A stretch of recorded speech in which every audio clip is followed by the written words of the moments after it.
So maka-adjust kasi tayo, hindi natin mapansin yung savings nito, pero napakalaking tipid pag may ganito kayo, may kambing or may manok na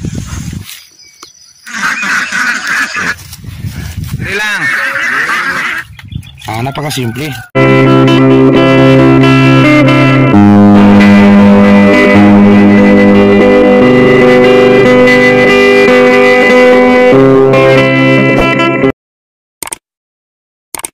Good morning. So makasakto yung update natin ngayon is yung ating vermicomposting. So again, wala tayong gano'n na kagandang facility sa ating vermicast. So ganito lang, noon kapag harvest na tayo. So yung mga iba dyan, maganda yung kanilang facility, naka concrete pa yung gilid. Sa atin yan, improvised sagging o yung banana tree lang yung ating gamit sa gilid. Previous video natin yan, kita nyo sa picture yung before nakapag harvest nito, pinakita natin. So pag loading nun, pinakita din natin. So ngayon nakapag harvest dito, tapos na yung dry season, drying stage. So na dryer na, actually tira na lang ito, yan, itong isang sako na ito.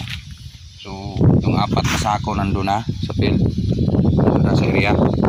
So again, 4 sa mga 5, almost 6 na sako na tag 40 kilos. Sobra yung ating na harvest sa dito na area nito. Again, ngayong araw na ito, na harvest na natin. Sayang yung oras kasi yung land prep natin sa baba yan, ready na yan. Kita natin dito. So dito,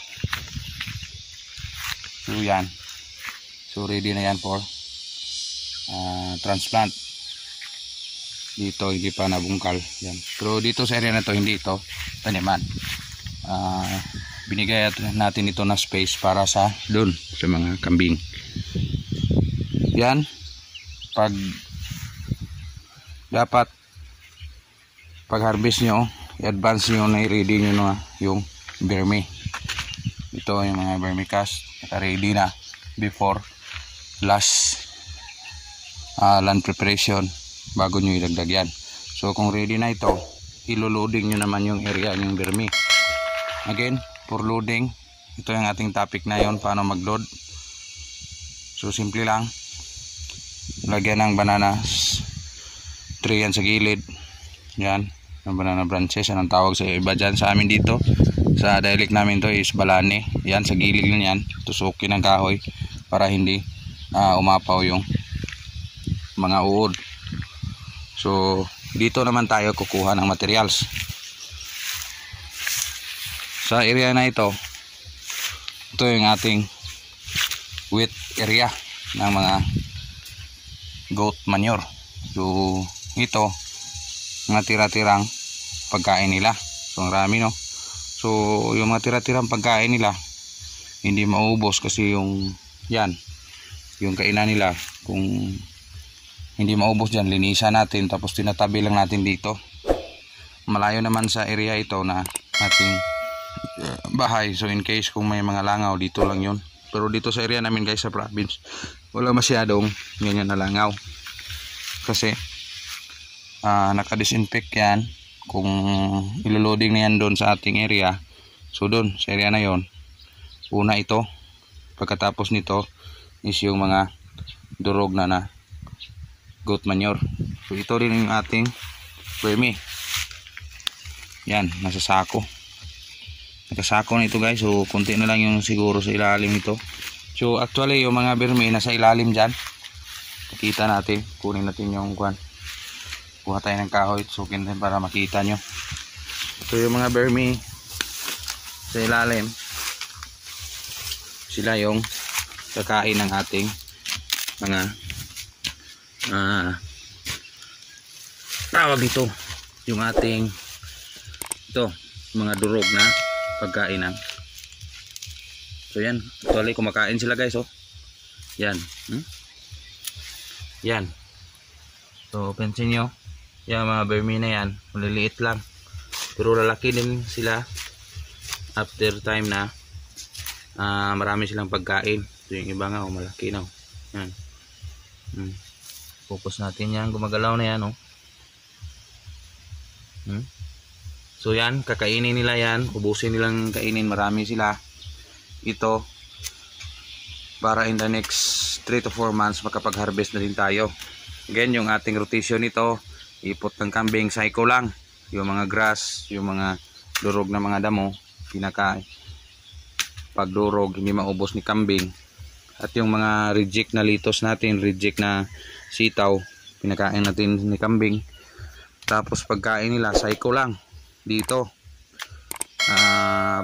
Pagtapos nilang kain, hindi maubos yung pagkain, may ipot sila, walang tapon. Kasi yung kanilang mga ipot, yung mga durog, kinain din ng berme, at saka hinarbis natin, binalik din natin sa pagtatanim ng sitaw or litos, kahit anong tanim.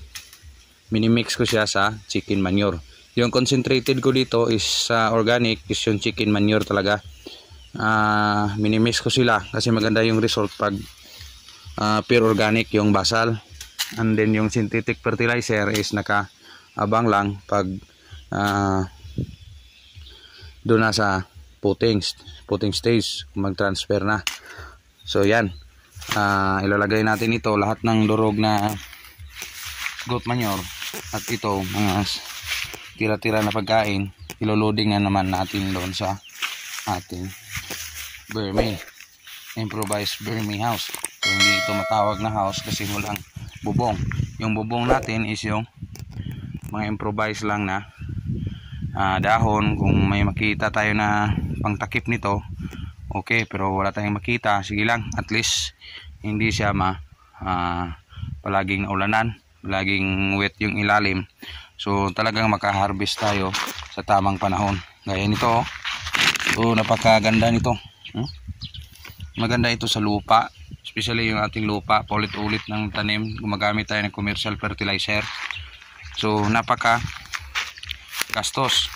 So maka-adjust kasi tayo, hindi natin mapansin yung savings nito, pero napakalaking tipid pag may ganito kayo, may kambing or may manok na kumakain lang. Actually guys, yung manok expenses talaga kasi yung mga pagkain yan talagang high-tech, binibili talaga. Tapos yung kambing pwede mo lang ilagay dito sa gilid. May mga napier grass naman tayo sa dyan, napansin nyo sa mga pilapilan yan. Napier grass yan, pinapreserve ko kasi kasama din yan sa cycle. So yan lang muna, konting update dito sa ating area, Calauan City, Negros Oriental. Magpasalamat sa bagong kapapanood at may nakupulot na aral sa ating vermicast harvest.